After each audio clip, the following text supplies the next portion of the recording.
Olá, boa noite. Eleição municipal deste ano foi a maior já realizada no país. O número de eleitores aumentou, assim como a participação de jovens e idosos.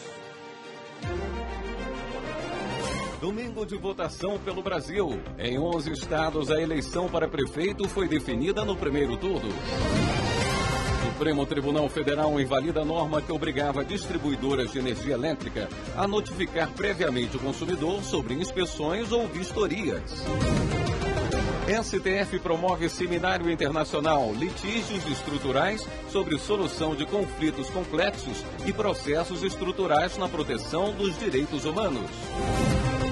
E ainda, o que acontece quando os tutores de animais de estimação morrem e não têm herdeiros? A herança pode ficar com o bichinho de estimação?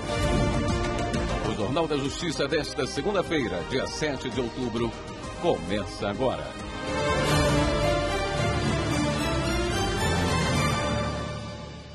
A eleição municipal deste ano foi a maior já realizada no país. O número de eleitores aumentou, assim como a participação de jovens e de idosos. Acompanhe os dados do Tribunal Superior Eleitoral e como foi o domingo de votação na reportagem de Pablo Lemos.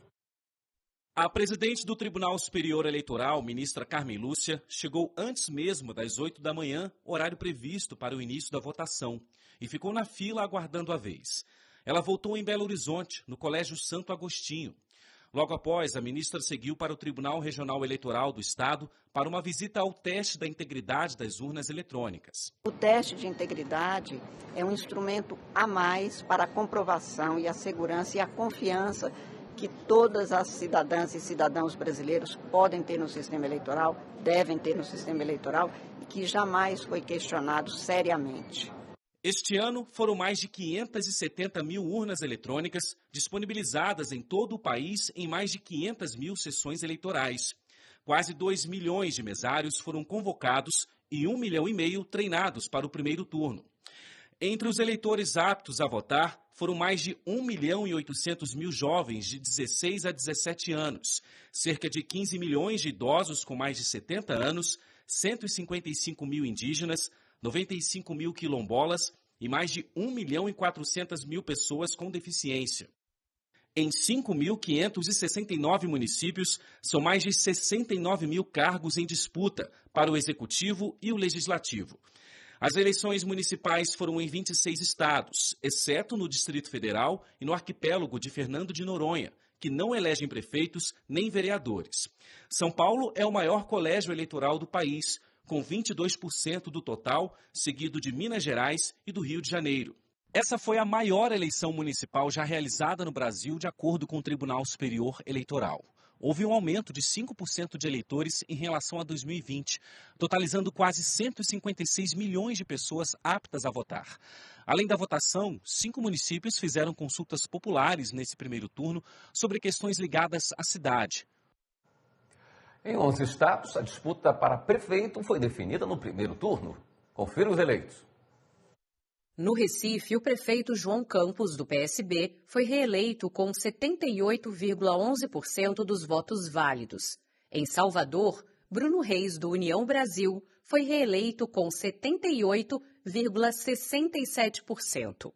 Em Maceió, Alagoas, JHC, do PL, foi reeleito com 83,25%. Em Teresina, Piauí, Silvio Mendes, do União, foi eleito prefeito com 52,19% dos votos.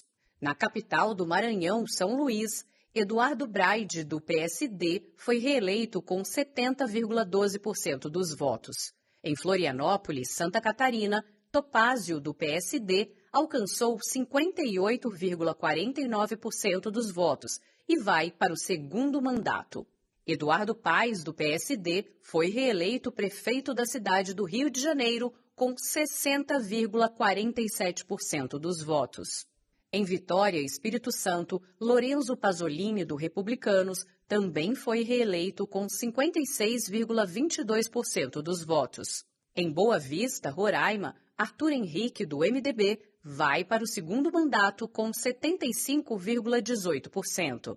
Em Macapá, no Amapá, o prefeito Dr. Furlan, do MDB, foi reeleito com 85,08% dos votos. Em Rio Branco, no Acre, Tião Bocalon, do PL, foi reeleito com 54,82%.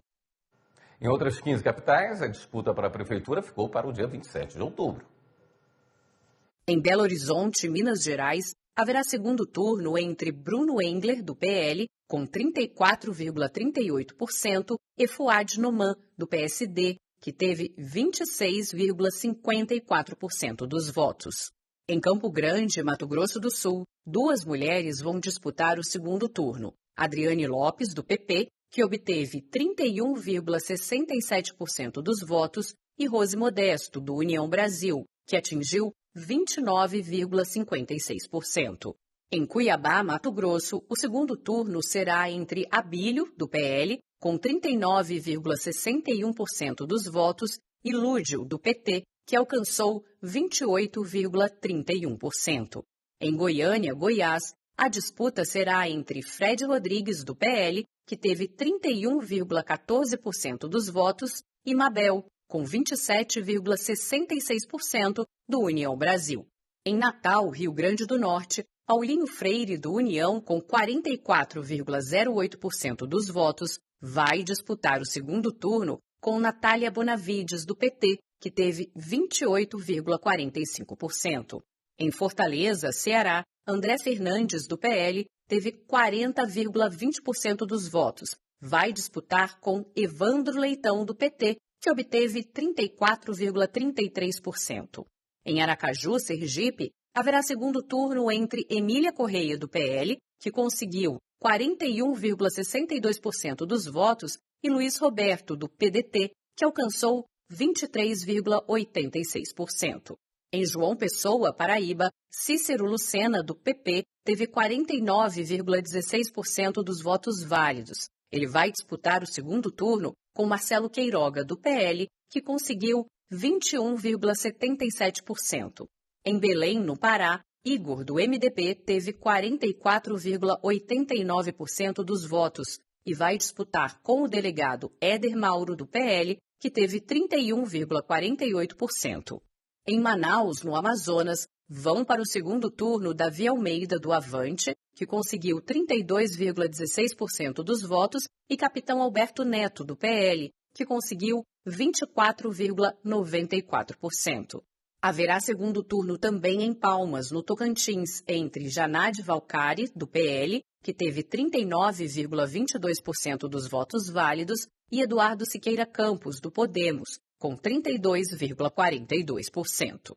Em Porto Velho, Rondônia, a disputa no segundo turno será entre Mariana Carvalho, União Brasil, que recebeu 44,53% dos votos, e Léo, do Podemos, com 25,65%. Na capital do Rio Grande do Sul, em Porto Alegre, o segundo turno será entre Sebastião Melo, do MDB, com 49,72% dos votos, e Maria do Rosário, do PT, com 26,28%. Em Curitiba, Paraná, Eduardo Pimentel, do PSD, teve 33,51% dos votos válidos e vai disputar com Cristina Grêmio, que obteve 31,17% dos votos. A equipe de reportagem do Tribunal Superior Eleitoral esteve na cidade de Valparaíso de Goiás, região do entorno do Distrito Federal, para conferir de perto o movimento das eleições. Confira na reportagem de Daniela Ramalho. Valparaíso de Goiás acordou cedinho. Hoje eu levantei, era 4:45 da manhã. Já tomei meu banho, me arrumei, tirei meu carro da garagem. Falei, não, hoje eu tenho que sair cedo. Estou muito feliz. Quem chegou cedo também foram as mesárias e os mesários. E por causa do calor, o pessoal trouxe garrafinha de água, garrafa média e garrafão. O mesário Fabrício Sampaio foi além. Só água? Que nada! E o José Evandro também teve a mesma ideia. Devido ao calor, eu trouxe esse ventilador para ajudar aí no decorrer do dia. Apesar do calor, clima bom mesmo era na sessão do professor Francisco Freitas. Ele trabalha como mesário desde 1992 e a preocupação dele é com as regalias que ele oferece às eleitoras e eleitores. Quando você percebe que uma eleitora ou um eleitor está meio nervoso, o que você faz? Eu vou para cima dele, ofereço um pãozinho de queijo para ele, sento ele na cadeira, confiro a documentação dele e procuro priorizá-lo. Na pré-escola Mestre Sabá, eram esperados quase 3.700 inscritos para votar. Aqui em Valparaíso de Goiás, são 96 mil eleitoras e eleitores. Portanto, pela regra eleitoral, por aqui não tem segundo turno, que só é realizado em municípios com mais de 200 mil eleitores. Tribunal Regional Federal da Primeira Região suspendeu uma liminar que liberava as plataformas de apostas credenciadas no Rio de Janeiro a atuarem em todo o país. Em Minas Gerais, 2 candidatos a prefeito terminaram o primeiro turno empatados. E a Polícia Federal divulgou o balanço das operações Eleições 2024. Mais de 6 mil policiais federais trabalharam nas eleições do último domingo. De acordo com a PF, foram registradas cerca de 300 ocorrências relacionadas a crimes eleitorais. Destas, 93 deram origem a inquéritos. Em todo o país, 415 eleitores foram conduzidos por terem sido autuados em flagrante. As principais infrações foram propaganda irregular e compra de votos. Foram apreendidos mais de R$1.700.000, sendo cerca de 520 mil em espécie.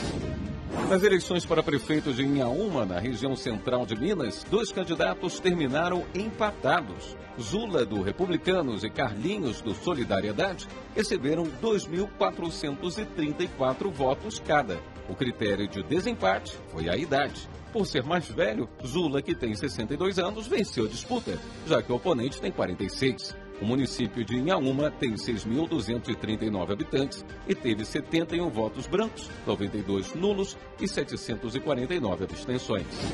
O TRF1 suspendeu uma decisão da Justiça do Distrito Federal que permitia a atuação em todo o país de plataformas de apostas, as chamadas bets, credenciadas apenas no Rio de Janeiro. A decisão foi dada em recurso movido pela Advocacia Geral da União, que alegou que a decisão criava um cenário de insegurança jurídica e comprometia a fiscalização nacional das apostas. A União também defendeu que a regularização federal é essencial para garantir uma atividade uniforme e coesa em todo o território nacional.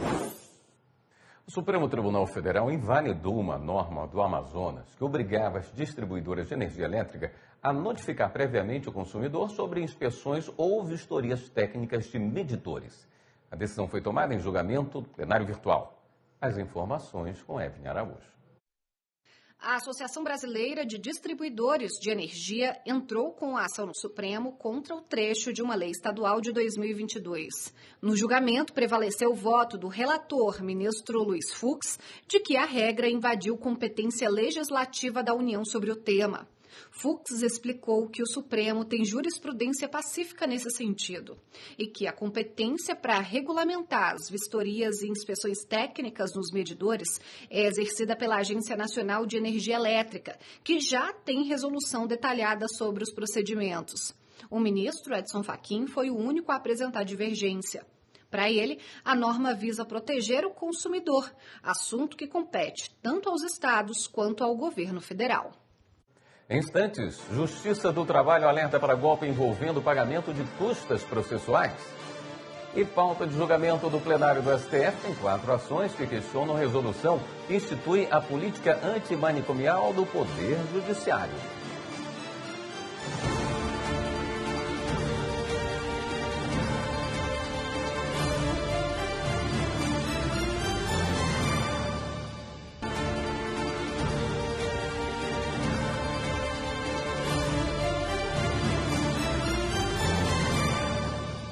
A Justiça do Trabalho alerta para o golpe do pagamento de custas processuais e afirma: nenhuma instância trabalhista cobra valores adicionais para agilizar a liberação de pagamentos.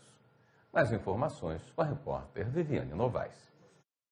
Os golpistas usam as redes sociais, o WhatsApp ou e-mail para mandar mensagens a pessoas que têm processos na justiça.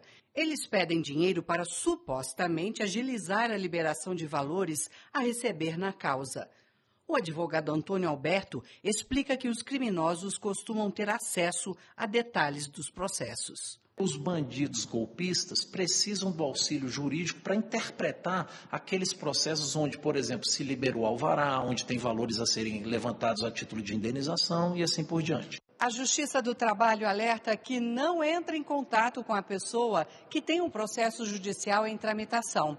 Os valores são liberados diretamente ao beneficiário sem pagamento prévio ou adicional.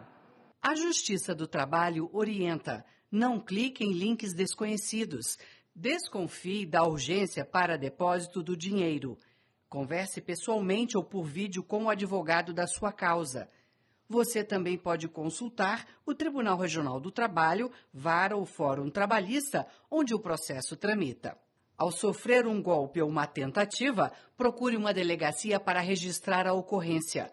O golpista pode responder por estelionato e outros crimes, como organização criminosa. Se você foi vítima ou se conhece alguém que foi enganado, denuncie. Ligue para o Disque Ouvidoria da Justiça do Trabalho no telefone DDD 61 3043 8600 ou acesse o canal de denúncia do Ministério Público do Trabalho. Na pauta do julgamento do plenário do STF, 4 ações questionam uma resolução do Conselho Nacional de Justiça que institui a política antimanicomial do Poder Judiciário.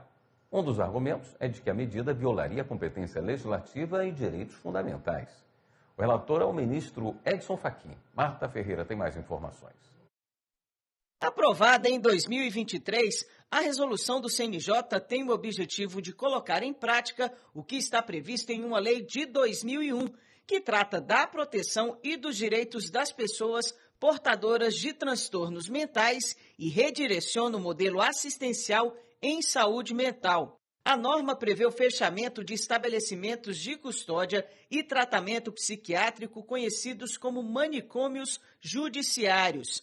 Prevê ainda a transferência de internos da rede do Sistema Único de Saúde para o atendimento nos Centros de Atenção Psicossocial, os CAPs. São 4 ações propostas por 2 partidos políticos e 2 entidades de classe que questionam a constitucionalidade da resolução.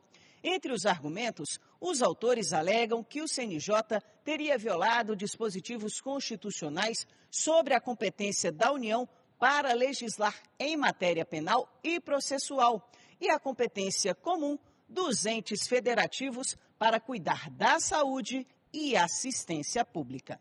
Os autores também alegam que a resolução acabaria por privar as pessoas que precisam ser internadas em estabelecimentos médicos psiquiátricos do direito de restaurar sua saúde mental. Defendem, com base em posições de entidades representativas de médicos, que ao permitir a soltura de pessoas perigosas, a resolução representa uma ameaça à segurança individual das famílias. O relator do caso é o ministro Edson Fachin. Foi realizado hoje no Supremo Tribunal Federal o Seminário Internacional Litígios Estruturais, Avanços e Desafios.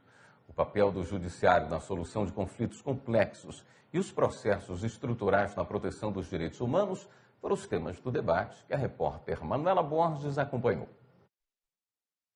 O presidente da Suprema Corte, Luiz Roberto Barroso, abriu o seminário dizendo que o STF criou um núcleo de processos estruturais complexos para lidar com questões que violam a Constituição de forma massiva, com a omissão do Estado. O papel do judiciário não é dar a solução para o problema, é determinar que outra agência governamental ou outro poder governamental elabore um plano ou tome as providências necessárias para sanar a situação incompatível com a Constituição diagnosticada anteriormente. Os chamados litígios estruturais são ações que enfrentam de forma coletiva questões que violam direitos garantidos pela Constituição. O presidente do Superior Tribunal de Justiça, ministro Herman Benjamin, afirmou que essas situações não se restringem só ao poder público.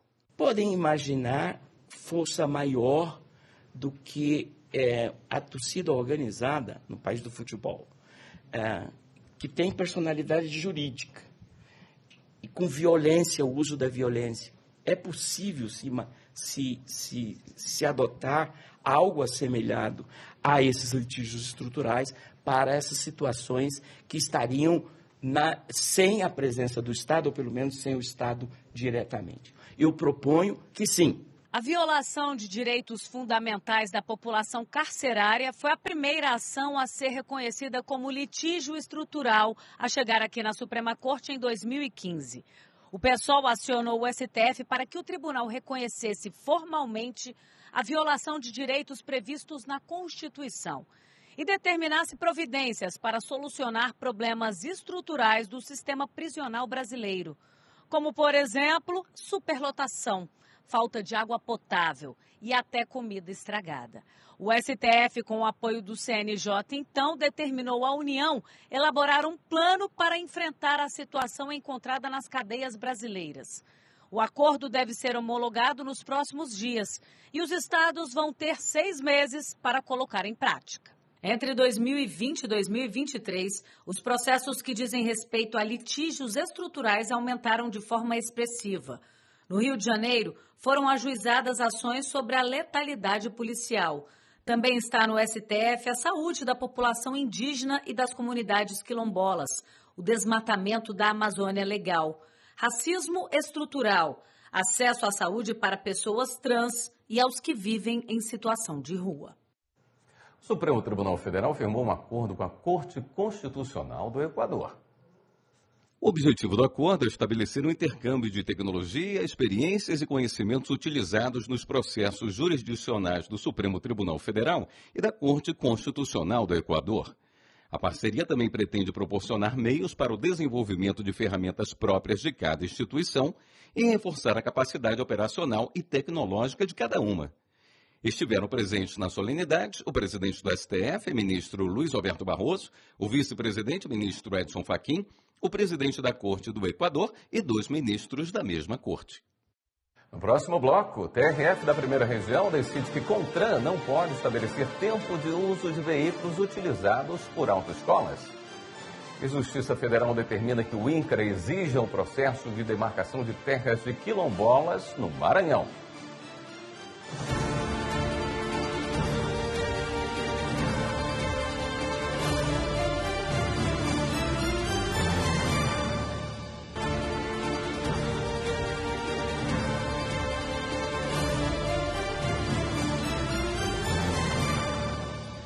O Tribunal Regional Federal da Primeira Região, em Brasília, decidiu que o Conselho Nacional de Trânsito não pode interferir nas regras de uso de veículos de autoescola. Repórter William Nascimento. O Conselho Nacional de Trânsito, CONTRAN, não pode impor limite de tempo de uso dos veículos utilizados pelas autoescolas na formação de condutores. Esse foi o entendimento da 6ª turma do Tribunal Regional Federal da Primeira Região. Para o relator do recurso, o desembargador federal Flávio Jardim, ao impor esse limite, o CONTRAN extrapola seu poder regulamentar, inovando na ordem jurídica e contrariando o princípio da legalidade previsto na Constituição Federal. Ou seja, a limitação não tem respaldo legal. O magistrado ressaltou ainda que a medida administrativa do Conselho pode impactar de maneira desproporcional as autoescolas, principalmente nas regiões do interior, gerando um ônus financeiro não previsto em lei e violando o livre exercício da atividade econômica. A Justiça Federal determinou que o INCRA termine o processo de demarcação de terras dos quilombolas Pacuã, no Maranhão. A decisão partiu de uma ação do Ministério Público Federal. Os detalhes você confere com o repórter Márcio Montinelli. Em decisão unânime, o Tribunal Regional Federal da Primeira Região deu prazo de 9 meses para que o INCRA apresente o relatório técnico de identificação e delimitação referente à comunidade quilombola Pacuã, no Maranhão. A determinação partiu de um processo aberto pelo Ministério Público Federal, que considera que a demora na demarcação está aumentando o perigo de conflitos no campo. O reconhecimento do território Pacuã está em discussão desde 2007. O Tribunal de Justiça de Mato Grosso realiza a 4ª edição do Outubro Movimente. O evento é para capacitar os servidores para que eles entreguem resultados melhores para a sociedade. Confira na reportagem de Luana Dalbian. O auditório Gervásio Leite, na sede do Tribunal de Justiça de Mato Grosso, foi palco da abertura da 4ª edição do Outubro Movimente, iniciativa que vem transformando a cultura do serviço público em Mato Grosso e que este ano tem como tema Colaborar para Transformar. A programação do primeiro dia inclui um painel sobre ecossistema e cultura de inovação e também a palestra magna que abordou a força das redes de inovação no setor público, ministrada pela analista técnica de políticas sociais, Carla Monteiro. A inovação, ela não deve só ser considerada a inovação tecnológica. Esse é um caminho muito forte, né? A gente tem serviços digitais, né? Os serviços sendo transformados nesse sentido, mas a inovação é fazer qualquer tipo de serviço melhor ou atender melhor o cidadão. E a forma de alcançar isso é a gente se conectar mesmo com a demanda, com como que a pessoa quer receber um serviço qualquer. As palestras e as oficinas serão ministradas até o dia 24 de outubro com temas que abordam a inovação, a colaboração e a eficiência. O objetivo é capacitar os servidores para se tornarem profissionais mais resolutivos e inovadores, promovendo uma gestão pública de alta performance na entrega de melhores resultados para a sociedade. É um mês de grande movimentação para a gente poder proporcionar, entregar e mudar um pouco a visão de como que a gente pode melhorar ainda mais os nossos serviços públicos, empreender dentro da administração pública. Então esse é o grande intuito, essa é a grande importância do Outubro Movimente para a administração pública. O Outubro Movimente é realizado pelo Poder Judiciário de Mato Grosso em parceria com diversas outras instituições que juntas vão ajudar a impulsionar transformações positivas no serviço público. Eventos como esse, congregando todos esses laboratórios, permitem que a gente crie um ambiente de sinergia onde se discutam novas práticas, novas ideias, novas tecnologias e onde se possibilite enxergar o novo através de olhares de instituições diversas. Eu penso que o título do evento, Colaborar para Transformar, ele define, né, qual é o objetivo, porque colaborar é trabalhar em conjunto, trabalhar, né, conhecer aquilo que cada um sabe, aquilo que cada um tem de ideias, de inovação, para juntos a gente formar uma coisa nova, um aspecto novo, né? O Tribunal Superior do Trabalho entregou uma medalha comemorativa aos 80 anos da consolidação das leis do trabalho ao Banco Santander Brasil pela resolução de 6.500 processos trabalhistas. Veja na reportagem de Rocine Gomes.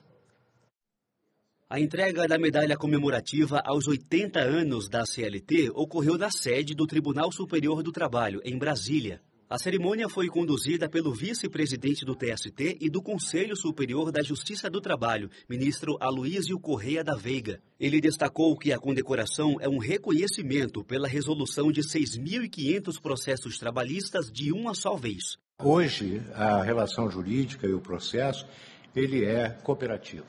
E essa cooperação parte de todos os atores, não só partes como o judiciário. E essa cooperação que fazemos com acordos de cooperação técnica com o fim de proceder a uma pacificação social é o que nos move e é o que importa para uma sociedade que nós queremos justa, equilibrada e feliz. Para o presidente executivo do Banco Santander Brasil, Mário Roberto Opsi Leão, a homenagem representa os 55 mil funcionários do Santander, que somou mais de 5 mil empregados nos últimos 3 anos. Eu estou recebendo essa homenagem com muita humildade, muito orgulho, em nome de todos os nossos funcionários e principalmente nosso corpo de advogados que estão há muitos anos trabalhando nesse caso grande que tínhamos com a FABESP, um caso de mais de 26 anos e que nos orgulhou muito poder ter chegado numa conclusão e resolver, no fundo, 6.500 processos ao mesmo tempo, com uma conclusão positiva para todos. A seguir, o Superior Tribunal de Justiça define neste mês a lista de candidatos que vão concorrer às vagas de ministro. E o projeto Formando Gerações do Tribunal de Justiça do Rio Grande do Sul recebe mais uma turma para júri simulado no Memorial do Judiciário.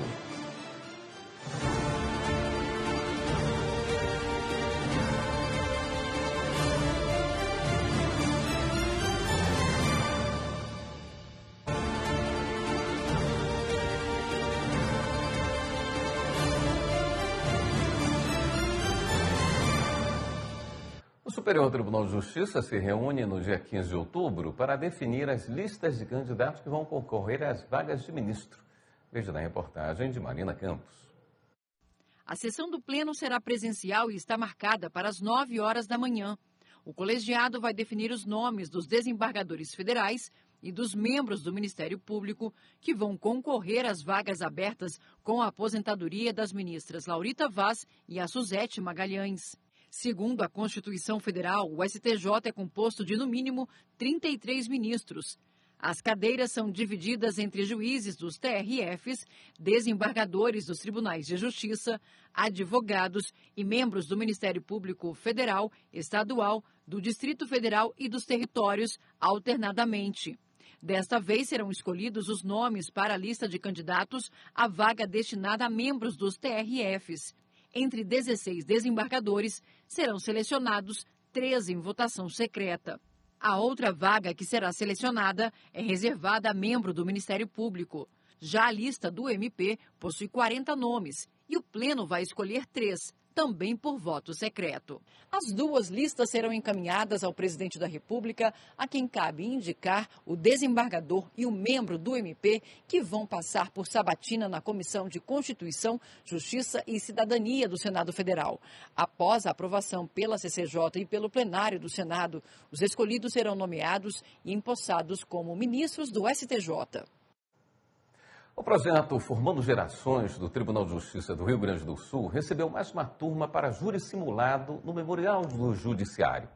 Desde 2004, a iniciativa estimula estudantes de escolas públicas e privadas de todas as séries a refletirem sobre cidadania, direitos e deveres, além de explicar a estrutura dos poderes legislativo, executivo e judiciário.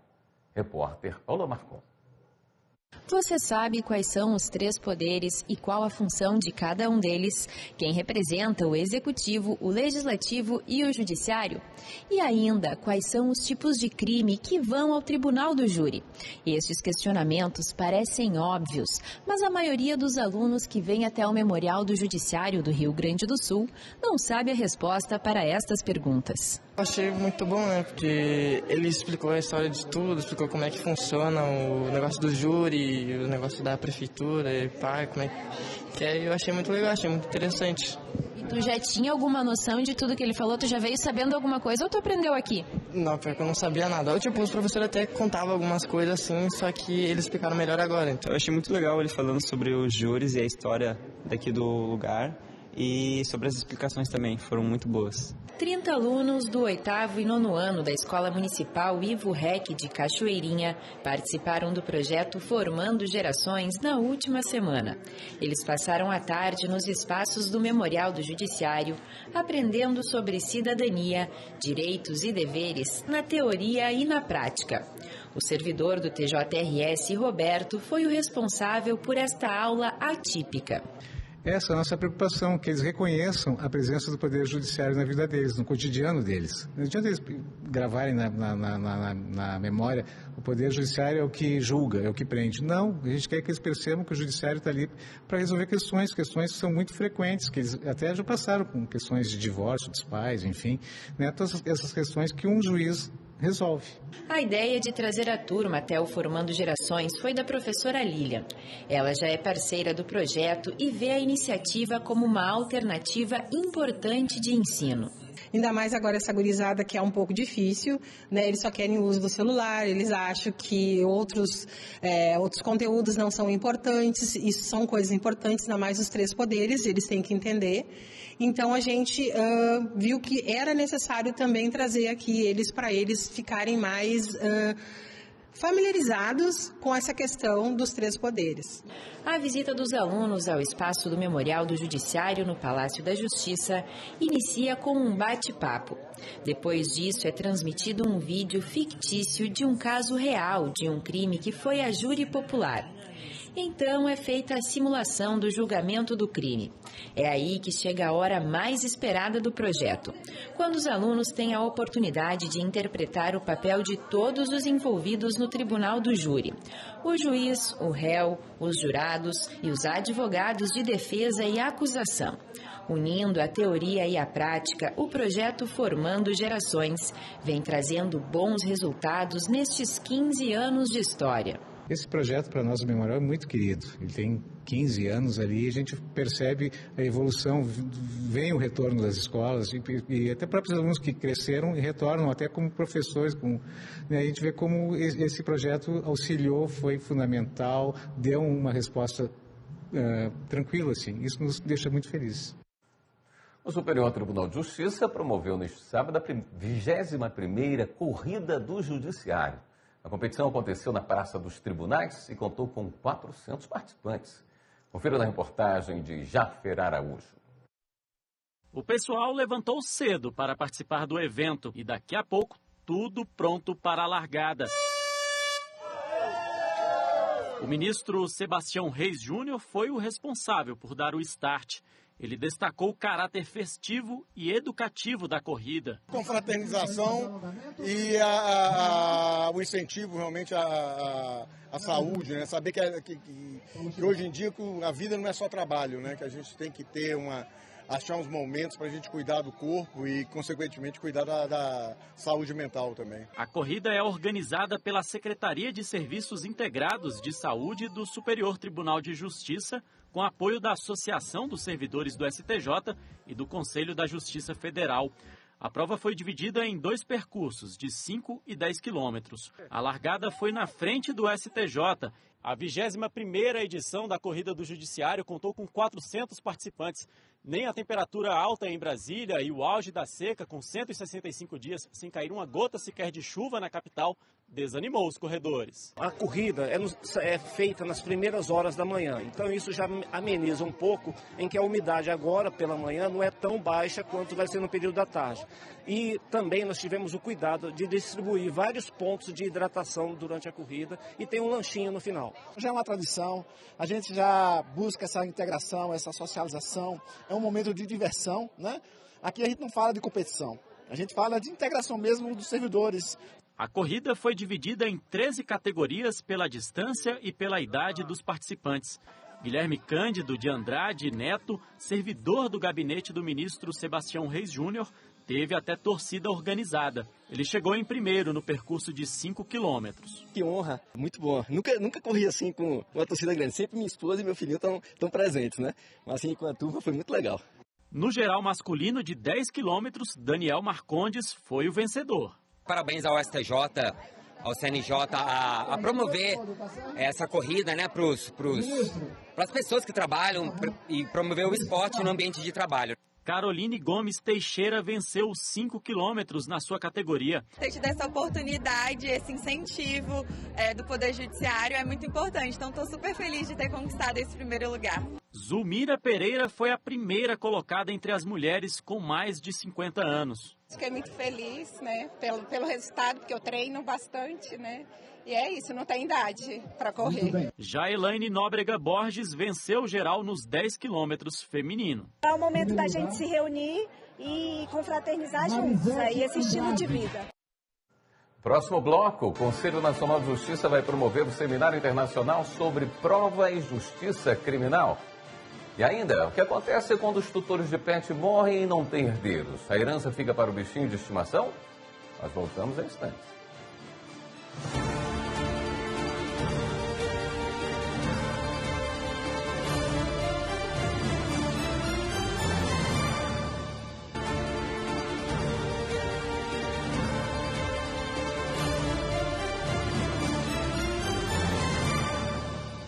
Nos próximos dias 9 e 10, o Conselho Nacional de Justiça vai promover o Seminário Internacional sobre Prova e Justiça Criminal.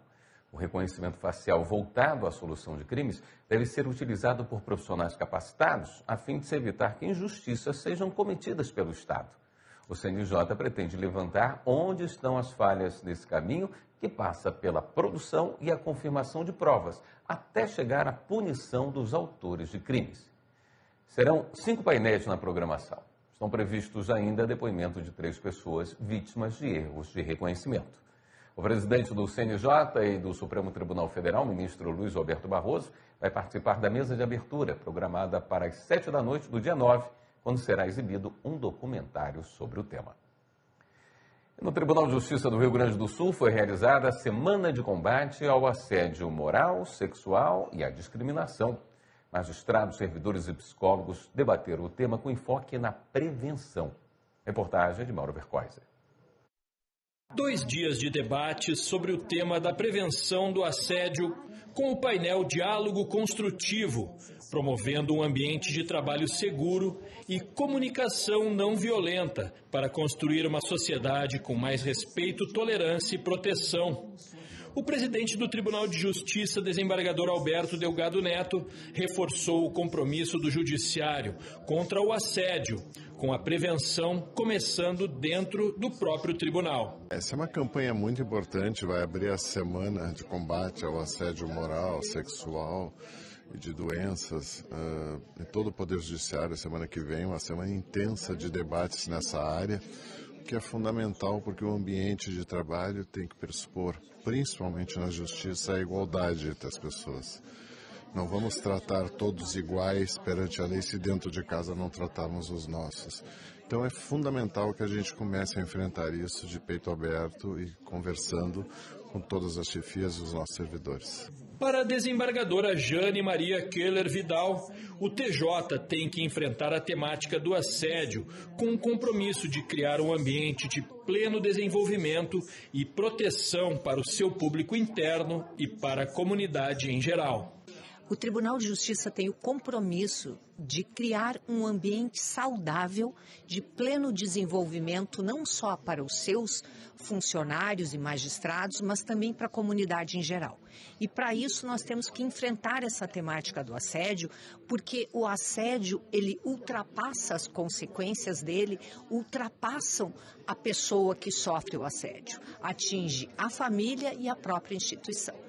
A Semana de Prevenção e Combate ao Assédio tem o objetivo de tornar acessíveis os canais de denúncia, com sigilo e proteção para quem esteja passando por uma situação constrangedora e queira denunciar, e também para quem esteja sendo denunciado. A psicóloga da Direção de Gestão de Pessoas do TJ, Bibiana Gastaldi Magalhães, e a servidora do DIGEP, Candice Gulo, destacaram a importância dos canais para denúncias para que alguém que esteja passando por algum tipo de assédio possa ter a liberdade de falar sobre o assunto com confidencialidade. A gente tem que divulgar, né? Tem que divulgar os meios de acesso de informação, os meios de busca de ajuda, de auxílio, né? Os servidores têm que poder conseguir conversar, pedir ajuda e poder ter acesso a ter justiça, a ter meios de reclamação e poder também ter todo o apoio que precisarem no momento delicado, se sentirem assediados, né? Hoje o debate faz com que as pessoas tomem consciência do assédio, das diversas formas que ele pode acontecer e também dos canais de denúncia, dos canais de acolhimento, e é essencial para que a gente possa então desenvolver o trabalho da forma mais tranquila possível. O Brasil ocupa o 3º lugar no ranking mundial de população de animais de estimação. É a chamada família multiespécie. Mas o que acontece quando os tutores morrem e não têm herdeiros? A herança pode ficar com os bichinhos de estimação? É o que você vai descobrir na reportagem de Fabrício Veloso. Os pets, para muitos, são considerados membros das famílias no Brasil. Dados da Abimpet, Associação Brasileira da Indústria de Produtos para Animais de Estimação, e do Instituto Pet Brasil, mostram que eles já são mais de 167 milhões no nosso país. Estatisticamente, cada domicílio brasileiro possui até 2 pets, e o Brasil ocupa o 3º lugar no ranking mundial de população de animais de estimação, atrás apenas da China e dos Estados Unidos. Esse convívio no ambiente familiar ganhou um termo específico no âmbito jurídico: família multiespécie. A longevidade e o estilo de vida solitário nas grandes cidades tornam os pets importantes na vida das pessoas. De acordo com a advogada Fernanda São José, não é preciso uma lei para reconhecer a família multiespécie, já que a relação entre o humano e o pet constitui um fato social. No Brasil, cada vez mais mulheres vêm se reconhecendo enquanto mães através de seus pets. E, ao mesmo tempo, os homens. Os homens, eles vêm se realizando a paternidade através dos seus pets.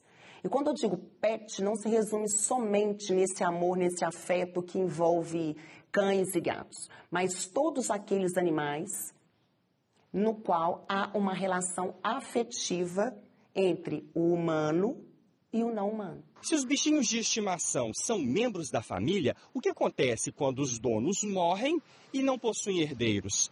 Neste caso, a herança pode ficar com os animais? Não sei disso. Acho que pode. Acho que seria uma boa opção. É legal, né, a gente pegar e criar, principalmente de rua, é legal, bacana, mas herança acho que não, desnecessário. Pode. Pode. Por que não? É um ser vivo. Eu acho que pode. A desembargadora Alice Birchall explica que o patrimônio herdado fica com um tutor, normalmente uma pessoa de confiança nomeada no testamento. Como é que você deixa para animal? Você não deixa para o animal, para o cachorro, para o cavalo, não. Você vai deixar para alguém cuidar. Então, na verdade, você deixa na condição. É uma condição que você põe no testamento. Então, você deixa assim, para o meu cachorro, não. Você vai deixar, deixo para Pedro, desde que Pedro cuide do meu cachorro Bidu, leve 3 vezes para passear por dia, aí você põe um monte lá que a gente chama de encargo, né, também. Então, se o Pedro não fizer isso, ele vai perder o que ele recebeu. E aí, se o Pedro fizer qualquer maldade, né, se o cachorro não morrer de causa natural, de não sei o quê, aí ele perde a herança. E uma última notícia. O ministro Alexandre de Moraes, do STF, autorizou que o ex-deputado Daniel Silveira vá para o regime semiaberto. Segundo o ministro, o ex-parlamentar cumpriu os requisitos necessários para a progressão de regime. Daniel Silveira foi condenado por estímulo a atos antidemocráticos e ataques ao STF. Esta edição do Jornal da Justiça fica por aqui. Uma boa noite para você. Até amanhã.